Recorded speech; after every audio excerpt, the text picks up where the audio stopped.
জান্নাতের 8টা দরজার কোনো না একটা দরজা দিয়ে আমরা ঢুকবো। এখন এই দরজার সাইজ কতটুকু জানার দরকার আছে না নাই? বিশ্বনবী বললেন, ইন্না মিসরাইন মিন মাসারি'i জান্নাহ মা বাইনা মাক্কা ওয়া হাজার।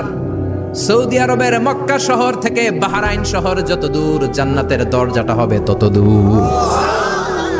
সেই হিসেবে কয়েক কোটি লোক এক ধাক্কায় ঢুকবে, কয়েক কোটি লোক এক ধাক্কায় ঢুকে যাবে। চিল্লায় পড়েন আল্লাহু আকবার।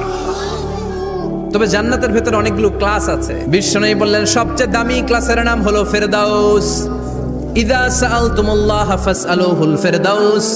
এজন্য আল্লাহর কাছে যখন জান্নাত তোমরা চাইবা, ছোটটা চাইবা কেন, বড়টা চাও, ফেরদাউস চাও। ছোটটা চাবো না, কোনটা চাইবেন? ইযা সাআলতুমুল্লাহাল জান্নাতা ফাসআলুহু আল ফেরদাউস। আল্লাহর কাছে যখন জান্নাত চাবা, ছোটটা চেও না, বড়টা চাও। 8টা স্টেজ আছে জান্নাতে, এক একজনের আমল অনুযায়ী এই জান্নাতে ঢুকবে। সূরাতুল মুমিনুনের শুরুতে আল্লাহ তাআলা মুমিনদের 7টা গুণের কথা বলেছে। আল্লাহ বলেছেন, উলাইকা হুমুল ওয়ারিসুন আল্লাযীনা হুম ইয়ারিসুনাল ফিরদাউসা হুম ফিহা খালিদুন।